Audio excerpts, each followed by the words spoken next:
Okay, before we start everything, let's go ahead and go over some materials that we're going to be using. So what journal am I using for my recreations? Well, I'm using a product from No Man Crafts. It's an 8x6 journal, extremely good quality, and I've had really good success with this type of journal before. It's got a nice round spine, and all the pages already come pre-weathered, so it already gives you that really old feel to it already. The pages are a little bit difficult to draw on, but I'd say it's worth it. Now for the tassel. Not really much to say. I really like them. They're like the perfect size for this journal. You can go ahead and grab bigger ones, but these are going to be the ones that I'm going to be using. Nice and compact. They are a little fragile, so do keep that in mind. And then for the string to hold the tassel, I'm just using a leather string right here, and it gets the job done. For the metal rivets, I'm just using these little pins right here. Pretty much already the perfect color. All you have to do is cut off the little pointy part, and they're pretty much ready to go. Nothing too complicated yet. To remove the finish from this journal, I'm going to be using a deglazer from Angelus. Also, using any type of nail polish remover will have the same effect. So some of the paints I'm going to be using include this black tattoo ink and a few leather paints from Angelus.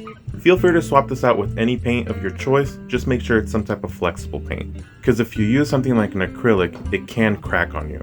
For all the metal bits, I'm going to be using two different gauges of metal. An 18 gauge plate of brass, which I'm going to use for the hand, and then a much thinner metal, a 30 gauge, for all the little corner protectors. If you want to be a little bit more accurate, you can go ahead and switch this out for any type of gold foil. And I'm going to be using Gorilla Epoxy to attach all these metal bits to the journal.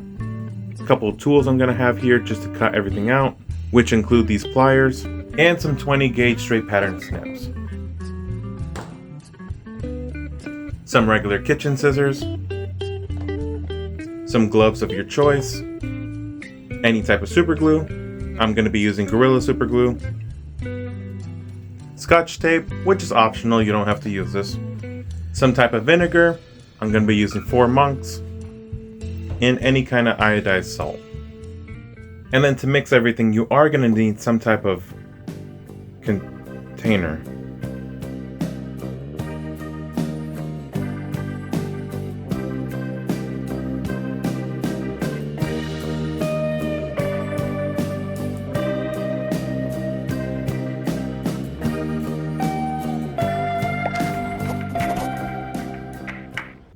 So to start things out, we're going to go ahead and deglaze everything using the Angelus deglazer. Make sure you're wearing gloves, and I like to size down on mine as it gives me a little bit more control. Make sure you're wearing some type of eye protection. You really don't want this splashing back at your face. I know it feels a little silly, but it's better to be safe than sorry. And then to remove everything, I'm going to be using some paper towels. Things are so difficult to put on. It's part of the process. So I'm just going to have a few paper towels on hand, ready to go. And then I'm just going to go ahead and pour out a generous amount onto the journal. And again, be really careful with this stuff. It's really potent, and I can even feel it a little bit through the gloves. Also keep in mind, wherever this lands, it's going to remove more of the glazing. So you are going to see that I'm going to have kind of like a puddle-like shape here.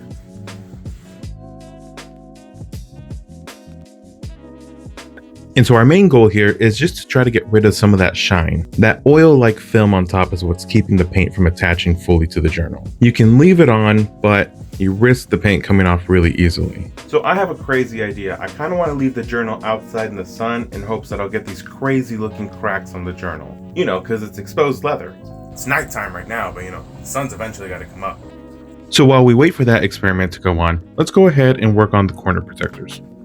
So I lost my original template, but I can go ahead and show you how I made it in the first place. I can't find where... So using these pre-made corner protectors, we're going to go ahead and modify it slightly, just so that it fits a little bit better for our journal. I personally can't find a company that makes round corner protectors, but we can go ahead and kind of trace out the original layout so that we can get something that we want.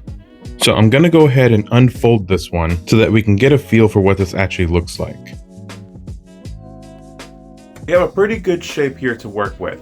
So just using a regular pen, I'm just gonna go ahead and trace this out so that we can get a better look. In my opinion, it's a little bit easier to see if it doesn't have all these little decorative pieces going on. There's a few things here to keep in mind. We have these little corners right here, and that's where everything folds. And then we have our little center point right here. Let me go ahead and put this off to the side for now. We don't need this anymore.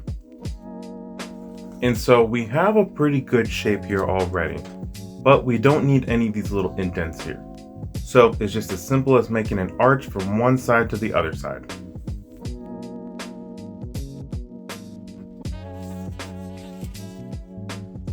And then keep in mind of where that center is. This is going to be the highest point of that arch. And then let's take a look at this bottom half right here. It's got a little indent to it. That little chink in the line is what's actually going to help the metal bend into place. So using a straight edge, we're going to go ahead and draw a straight line from where that mark we originally made all the way into that little indent in the bottom. This is just so we can have a visual representation of where we're actually going to bend the metal. These are going to be more or less the flaps that go around and hug the book. And this centerpiece right here, which I'm going to block out for you, is basically going to be the main body. This is what needs to stay nice and pretty. So using just some regular scissors, I'm going to go ahead and cut this out.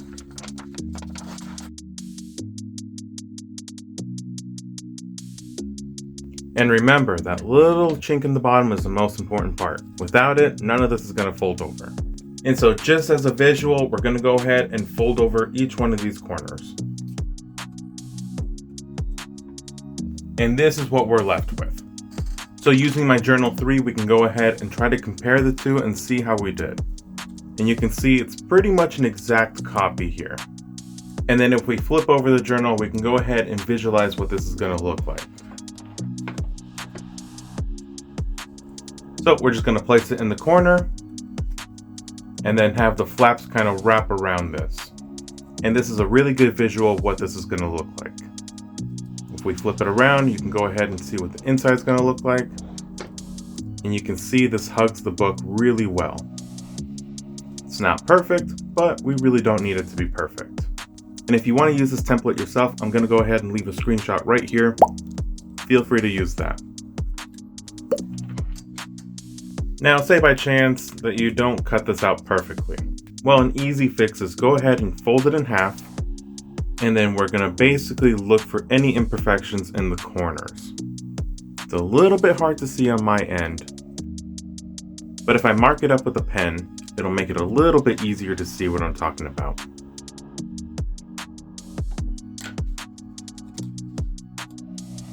You can kind of see that blue ink popping through. That's because these aren't perfectly lined up. So it is as simple as just trimming off the excess. And you'll basically do that all the way around. And this will give you a much cleaner shape. It's not drastically different, but sometimes I want things to be as close to perfect as possible. So I digress. And now that we have that template completed, we can go ahead and transfer that over to the 30 gauge plate of brass. 30 gauge is really thin and it's perfect for these corner protectors because we kind of need these to bend around the book, but this 18 gauge right here is not going to be as easily bent. So let's go ahead and open up what the 30 gauge looks like.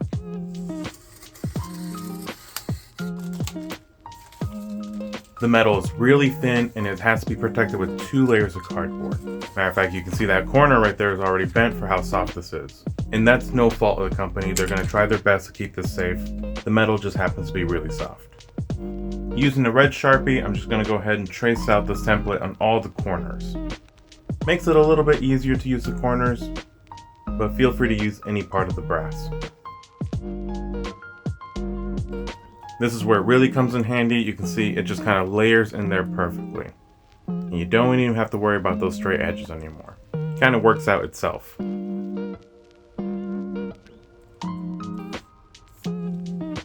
And now we have the perfect outline to cut this out. Now the reason I recommend 18 gauge for anyone is because you can cut this with just a normal pair of scissors. You can see, super easy to cut.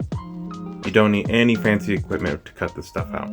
Me on the other hand, I'm kind of stuck using the 18 plate simply because that's how I went about my first design. And I just need to make sure this all stays consistent with one another. So I'm just going to go ahead and cut this one out the exact same way. And this stuff is sturdy enough that you don't need a second layer of cardboard in here. And so for the hand part, it's actually pretty simple. There are many ways you can go about this. For me personally, I printed it, and that's just because I want all 3 of my journals to match one another. And it's easier for me to have the design be very consistent. And so what I have here is just a scanned version of the official Journal 3 hand. That way my 6-fingered hand looks exactly the same as the official one, and all 3 of my journals will look exactly the same. And I'll also leave a little screenshot here for you as well. You know, just switch out the number. And so using just some tape, I'm just gonna go ahead and roll this up on itself and then tape this down. And using that same red Sharpie, we're just gonna go ahead and outline this all out.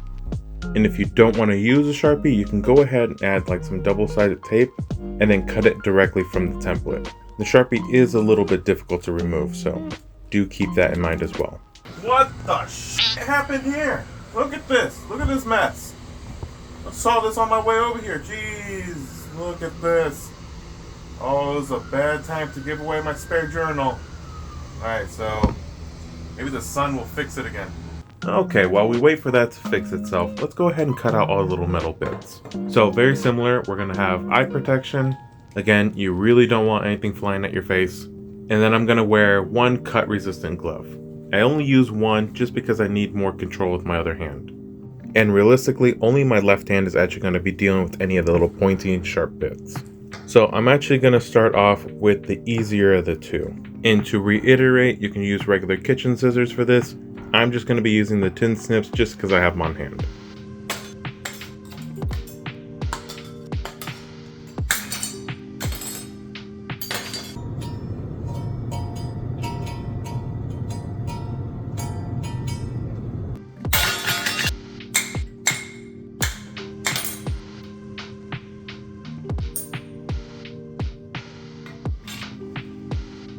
And then to make sure that we don't get cut in the future, we're just going to go ahead and sand everything down. That way nothing is sharp.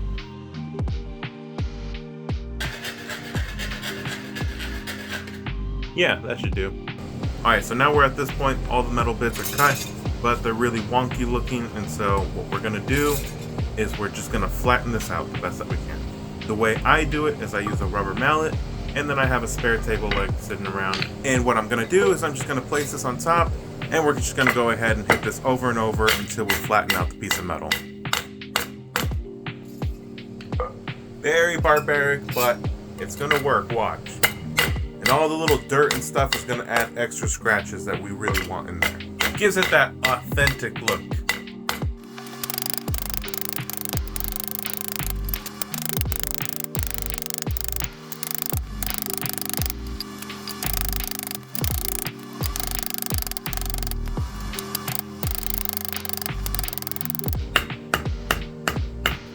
And there we go. Yeah, see?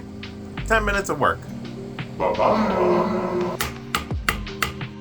So this has been sitting out here for another few hours. It's kind of softening up the leather, so I think my best bet is just to kind of put something heavy on top of it and hope for the best.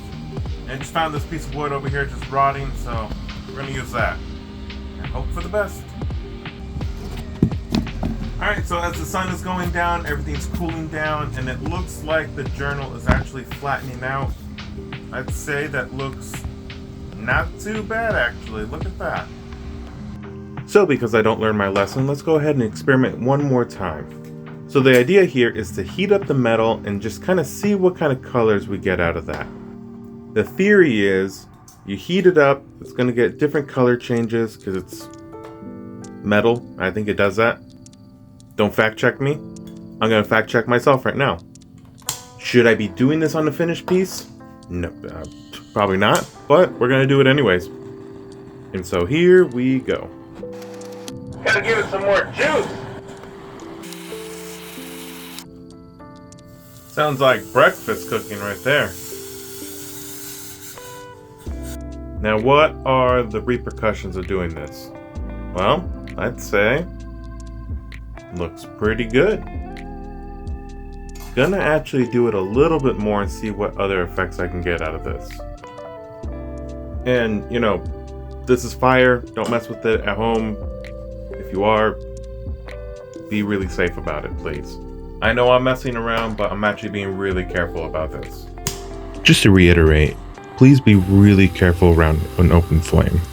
I have all the kids put to bed in their own rooms, and I have a fire extinguisher just off camera. I'd really hate to find out if you got yourself burned doing this. Woo! I can feel the heat from here. I'd say that worked out really well.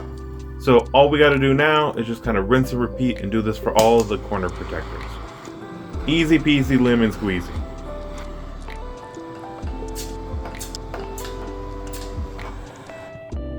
I'd say that was successful. Okay, for this next part, this is nothing too crazy. All the metal bits look pretty good on their own right now, and I'm really tempted to leave it like this. The problem is it won't match the Journal 3. So the way we're going to fix that is we're going to do the same process that we did for the other two, and we're going to give them a little bit of a vinegar bath. So to set this up, it's pretty simple. You're going to put all your metal bits just slightly above level, because what we want here are the fumes to hit the metal. If you have vinegar directly touching the metal, which you can do as well, it'll give you a much stronger patina effect. Patina is all that green stuff that you see on eroding metals. I believe it's called oxidation. And so normally I would use some saran wrap to try to cover this up, but I'm kind of short on that right now, so I'm just going to use a broken up Ziploc bag for this process, which should work out just fine, honestly. So to make this mixture, we're just going to add a generous amount of salt all around the bottom of the base. And I'm going to add a little bit on top of the metal too, just for some extra details. And then you're just going to pour a little bit of vinegar in here. You don't need too much, just enough. And then why not? I'll add a little bit on top of the metal too. This is more of a curiosity thing, honestly. If I end up not liking it, then we'll just fix it with some paint. And then using a paintbrush, I'll spread it out evenly. And then after we close it up, we're gonna leave it in here probably a few hours, maybe even a few days. Kinda all depends on the metal.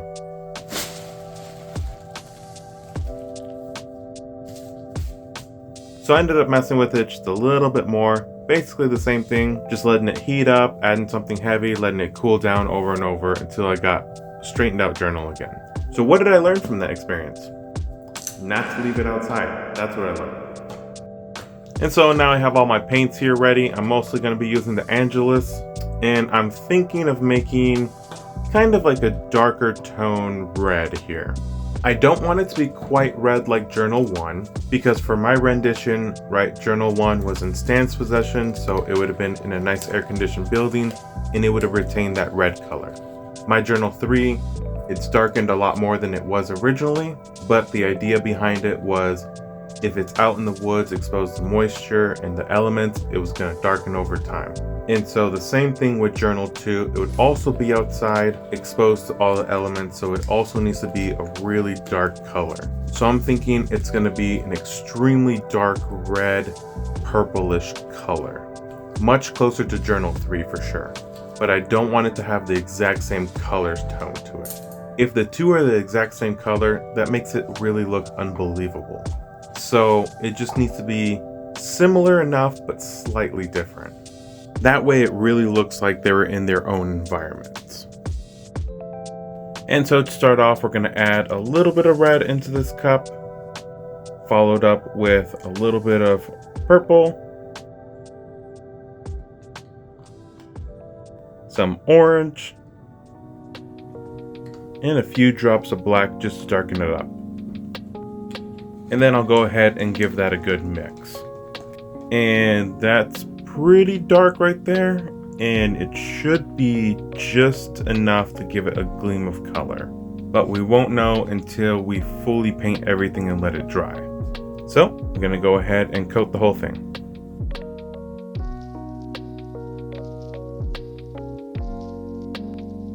And I would say that's pretty good.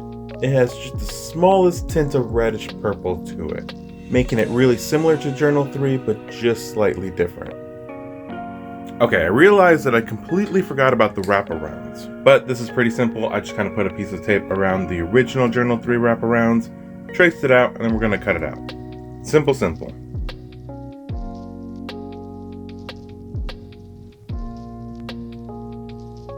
And we're going to do that for both of them. So now all we have to do is get rid of that tape and we have the perfect template to cut out. For this part, I'm going to just use regular kitchen scissors. This is just to help emphasize how simple it is to cut 30 gauge. For the rivets, it's a pretty simple process. I like to use a Ziploc bag for this part because the pins have a nasty habit of flying away when you snap them in half. So all we're going to do is grab 4 pins, and using a pair of pliers, we're just going to snap these in half. They're not too difficult to snap, but just be careful because that pin does fly away. See, and then the only problem right now is that that pin is not quite leveled, but we'll fix that in a little bit. I'll show you how I do that as soon as I cut the rest of them. And that one just went flying out of the bag. Okay, and I will find that later. I'm just gonna break one more pin.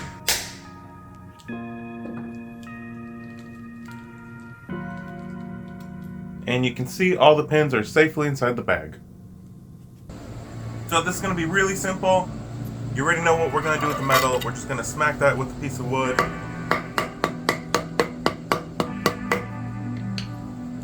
And we're done. Look pretty good to me. Please.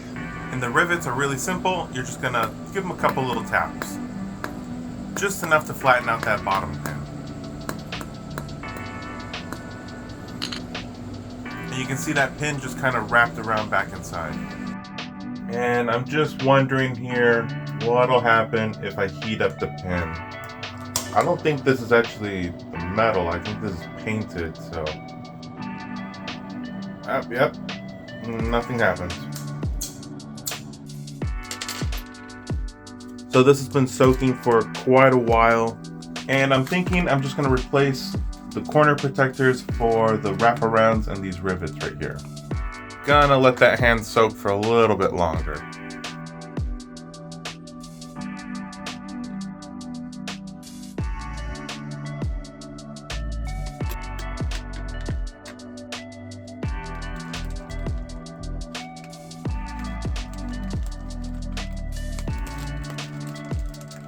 So they've been soaking for about 5 hours. And I would say they're looking pretty good and ready to remove. So I'm just gonna gently place them on here while they dry.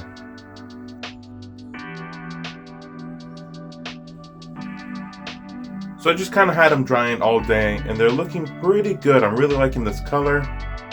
And I kind of want to just take this over and spray them already. Does that one look a little weird to you? I feel like that one looks weird. But before we spray it, I'm gonna just draw in the number 2. And I'm gonna show you another method to do this. You can kind of poke little holes through the paper and it'll leave you just enough marks for a guideline to draw in that too. And then you can just kind of draw in the rest in between. See? And then we can go ahead and paint that. Let me give you a close-up of what that looks like. You can see that there's just these little holes. And so I'm just going to use a regular black acrylic for this.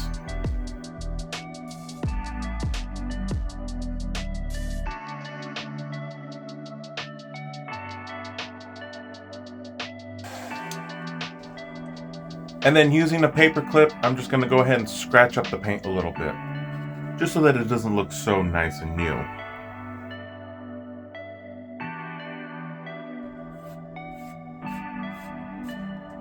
And I was a little heavy-handed, so I'm going to go ahead and patch up some areas.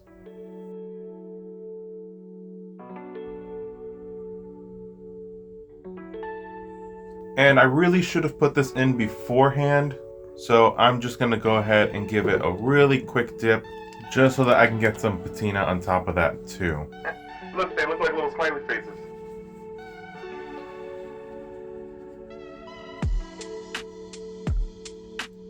And then just a few isolated spots of vinegar, just so that I can really get that patina on top of the two. I'm only going to leave it in there for maybe about half an hour. That should be enough.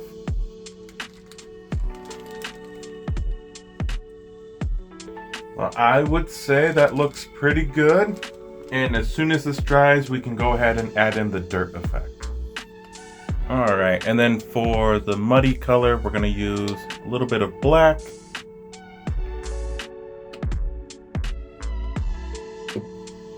This lighter brown color right here. What in the hot dog water?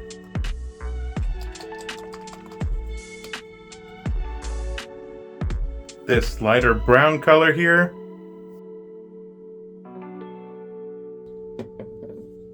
And this more reddish brown color right here. And we're just gonna give that a little mix, but we don't wanna mix it all the way. We want some of that color variation. So I would say mix it about 90%.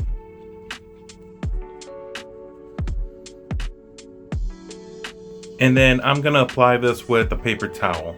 Paper towel is gonna give you a much more natural look, and it's gonna give you different variations.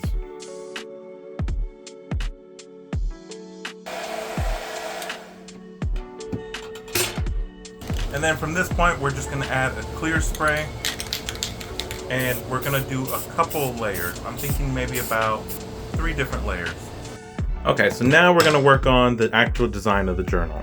There are 2 different sides here that we're gonna work with, and I'm just gonna mark out where I want that to sit in relation with the metal bits. And my preferred method is just using a metal file to kind of shave down different areas. We're not actually cutting into the journal itself.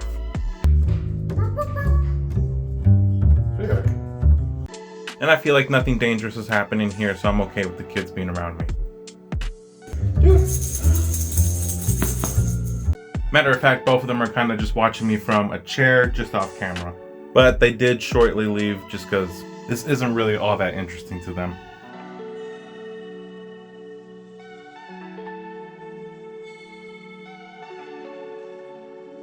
And that looks pretty good to me. And so just kind of semi-cleaning up here. Gonna add a little bit of dirt to the corners, just to give it a little extra texture going on. So we're just gonna repeat that same technique that we did earlier, and we're just gonna use a paper towel to spread this over.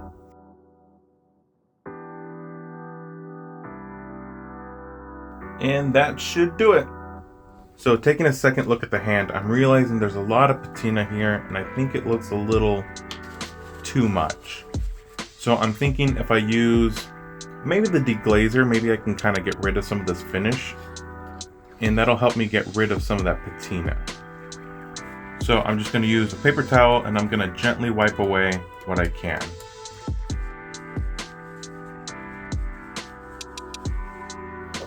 Okay, I tried that method, nothing's going to happen. It's going to end up removing the entire finish and removing all the details that we added. So to try to save it, I'm gonna add a little bit of this gold color right here. The product is called Liquid Leaf, and it's the brass color. And I'm just gonna kind of just dry brush this on into different areas that I feel like have too much patina on it.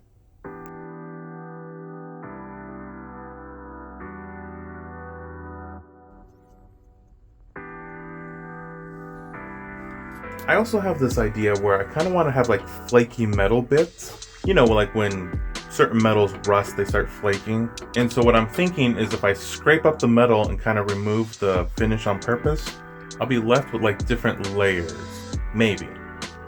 And then I'm gonna add a little bit more of that muddy color in between areas, just so that it's more cohesive and not too disorganized.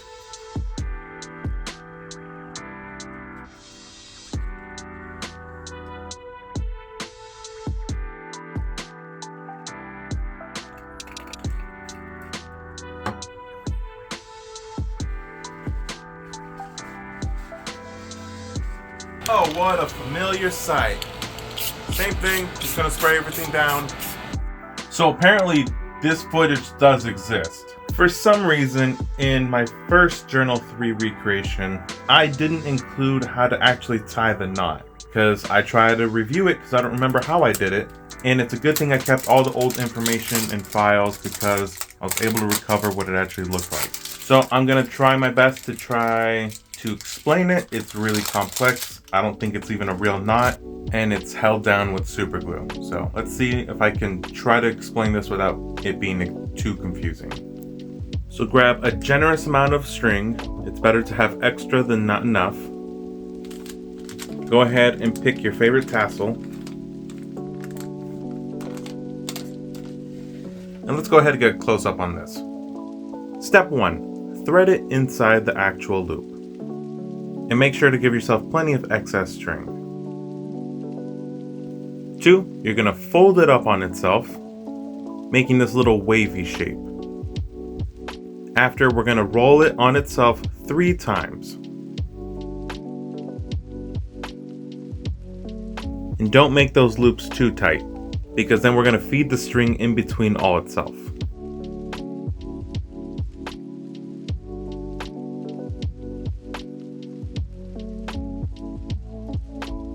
Once you're at this point, you're going to go ahead and just slowly tighten up the string, moving it all the way down to the bottom.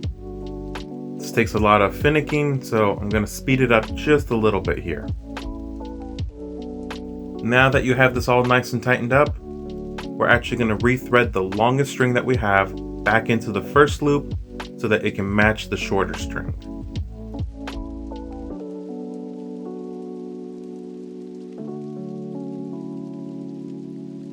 And then we're just going to retighten those loops.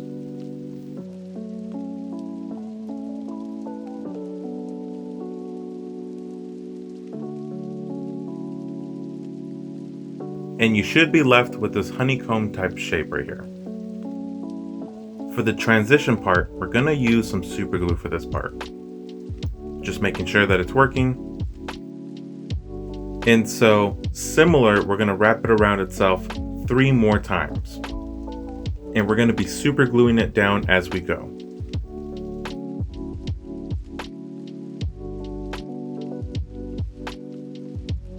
More or less like this. So now I'm just going to do it really quick, but super gluing everything down into place.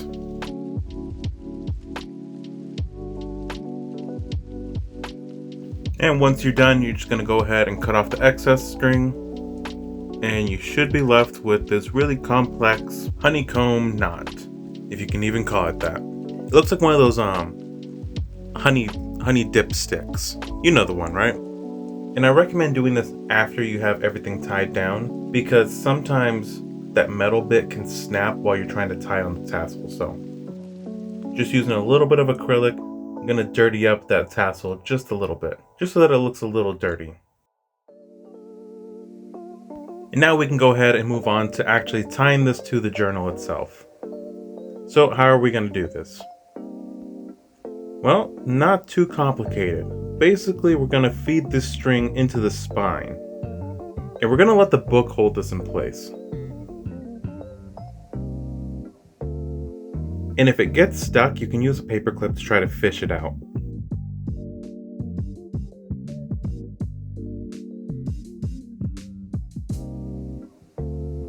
And so from right here, we just got to see how much we actually need.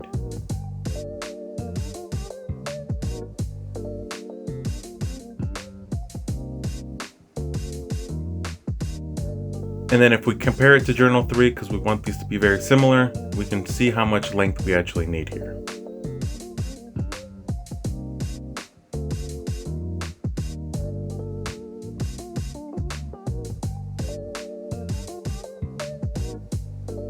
So my plan here is just basically add a bunch of knots, super glue it into place, and then have the journal itself hold the tassel in place.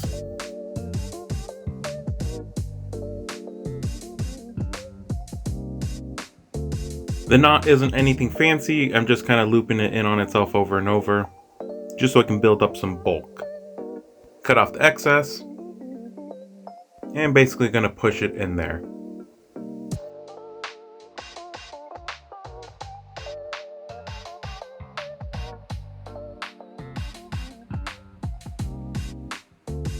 And one more time, we're just going to compare that to Journal 3 just to make sure we have the right length. And I would say that looks pretty close. And that's how I attach the tassel. Let's go ahead and move that off to the side, and let's go ahead and talk about how we make these corner protectors. So we have the metal cut out, and we have the template, but we can't really see where we're supposed to bend the metal. So reusing that template, we're just gonna basically line it up the best that we can. And using a red Sharpie, we're just gonna go ahead and draw in that guideline again.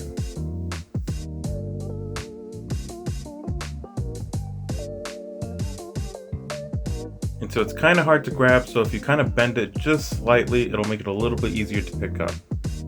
And so you want to find something that's pretty sturdy and has a pretty straight edge to it. And you're gonna basically want to fold this up into about a 90-degree angle. You don't want to fold it all the way, and I'll show you right now in a little bit why. And we're just gonna rinse and repeat this for the other 3 corners. And so now we have our partially folded corner protectors, and from here we're gonna go ahead and finish off those folds. Now the reason we don't want to do it beforehand is because the journal has a little bit of a thickness to it. If you fold it paper flat, it's not gonna fit on the journal perfect. But if you leave it at that 90-degree angle, you can finish the fold with the journal and it'll have the perfect depth to it, making it sit inside the journal very flush. And then from here, I like to make any little minor adjustments just so it sits really nice. And there we go, perfect corner protector, more or less. And then rinse and repeat that on the other side as well.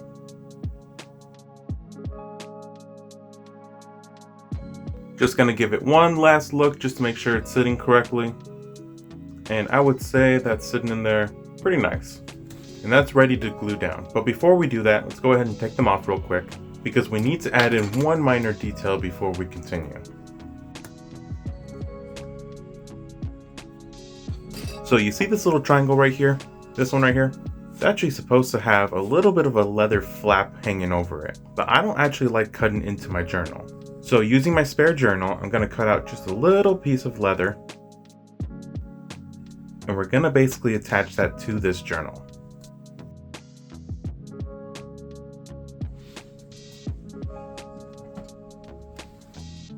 And I'm just going to have one of my corner protectors sitting here because we don't want that flap to go over this. It's a very small gap that we got to work with. And it's a little difficult to remove this cardboard, so if you just rinse this under some water, comes off extremely easy. And so using a regular pair of scissors, I'm just going to cut this down into a perfect shape that I find suitable for this. And it's nothing fancy, you can see it's just a little piece of leather hanging over. And with just a small little bit of super glue, we're going to attach that on.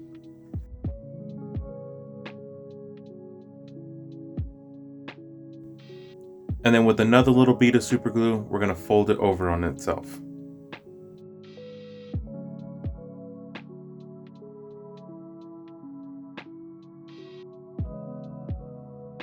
And using an X-Acto knife, I like to cut off just the corners, just so it has a much smoother transition into the journal.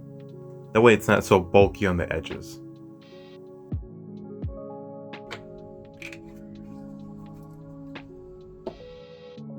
And so now we are ready to actually start epoxying all these metal bits to the journal. And I'm going to be using some Gorilla epoxy for this. I've had really good success with this one, so I really recommend this brand.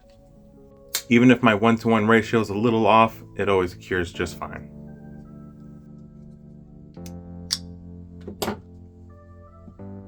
And to mix it, I'm just going to be using this little measuring cup right here. I only needed one of these back in the day, but they came in a packet of 100, so now I just have a bunch of these cups laying around. So it should come in a 1-to-1 ratio, and you want to give it a good mixing. I would say mix it for at least a minute, maybe 2 minutes if you're bold.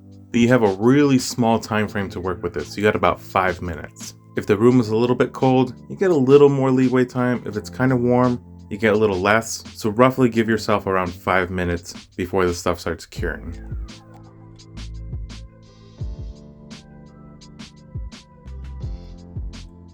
And you need very little on each one of these. You don't want to overdo it because the stuff will kind of seep out from underneath. And you're just going to want to line this up the best that you can.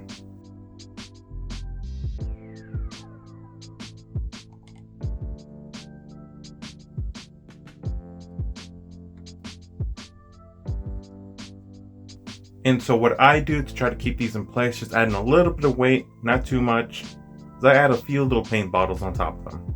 just to get some type of contact with the journal. So it has been roughly around 10 minutes or so. I like to give it a little extra time to dry, but it'll be attached enough to now I can add in the metal hand. So let's go ahead and make a brand new batch.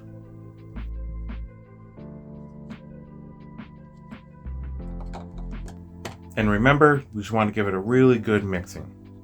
If you fail to mix it properly, it'll never cure and it'll kind of stay sticky kind of permanently. There's not really much you can do to try to fix that.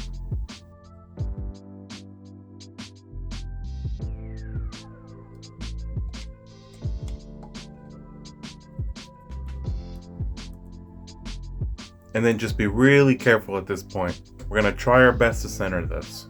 We only really get one try, so try your best. You can slide it around a little bit, but you don't really have much leeway.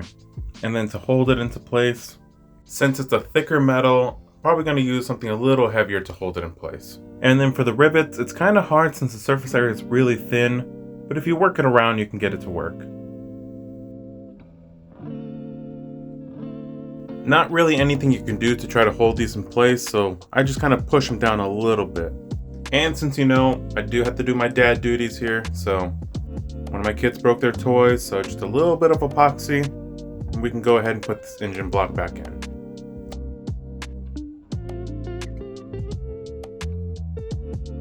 There we go. And that one I'm gonna let sit for around 48 hours. And then there's the last two rivets. And so it cures in 5 minutes, but you really want this to sit for about 24 hours to fully cure. And so I'm just gonna let this sit here for a full 24 hours, and then we can add in the wraparounds. So it's 24 hours already, and you can see I had a little bit of leakage here, which is not coming off. I've tried to pick this off, so I'm just gonna kind of ignore that little part. Then I'm gonna add a little bit more damage to these metal bits, just so I can really get that flaky look. So you can see this thing has fully dried already. And you can see Mater came out not too bad too. I'm just gonna let it sit for a little bit longer, just in case. Okay, so now that we know nothing in the front is gonna fall off, we can go ahead and start working on those wraparounds. So there's not too much to do here. We just kind of want to use the book to try to bend it slightly. And then we're going to give it just a little extra bit of bend. That gives us a really good feel for how this is supposed to sit here. And then we're going to repeat that for the bottom one as well. Just a slight little bend to it. Nothing crazy.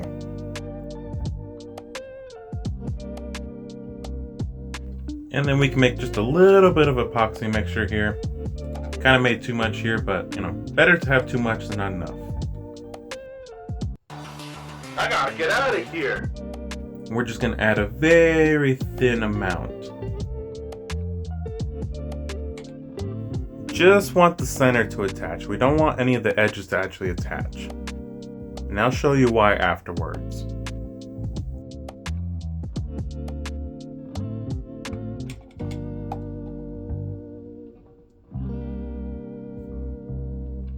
We're just going to be really careful here. Don't want to mess it up at this point.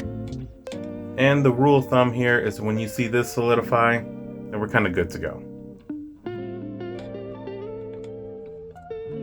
So we're just going to wait for that to be our marker. See, and you can see the stuff is pretty much solid. So these gold wraparounds look pretty good right now, but the problem is that they're kind of sticking out. They're not quite wrapping around nicely. And so the way I go about fixing that is I kind of get a pen and I kind of just drag it around the whole edge of it. It's a little hard to do, I will admit that, but I will say the end result is a lot better than if you didn't do it. See, and check that out.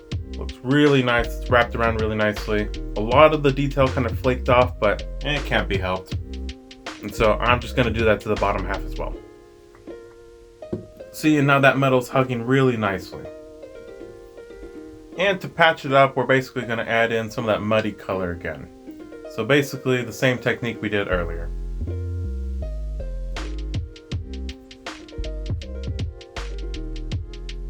And so because the metal is kind of raised up, it will catch dirt. So to emulate that, I'm going to add a little bit of a black acrylic underneath all the little metal bits. That way it looks like it's attached and it's been there for a while. And then to lock everything in place, we're just going to spray it one last time. And then you're pretty much done.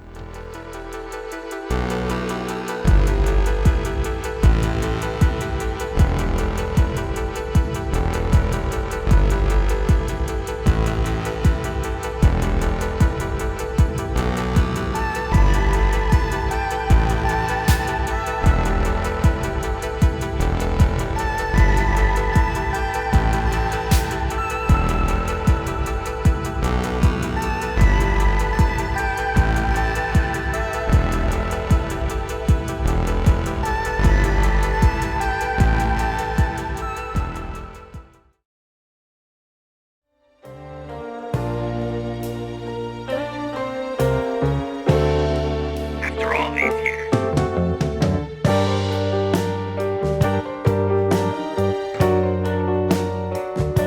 Fine.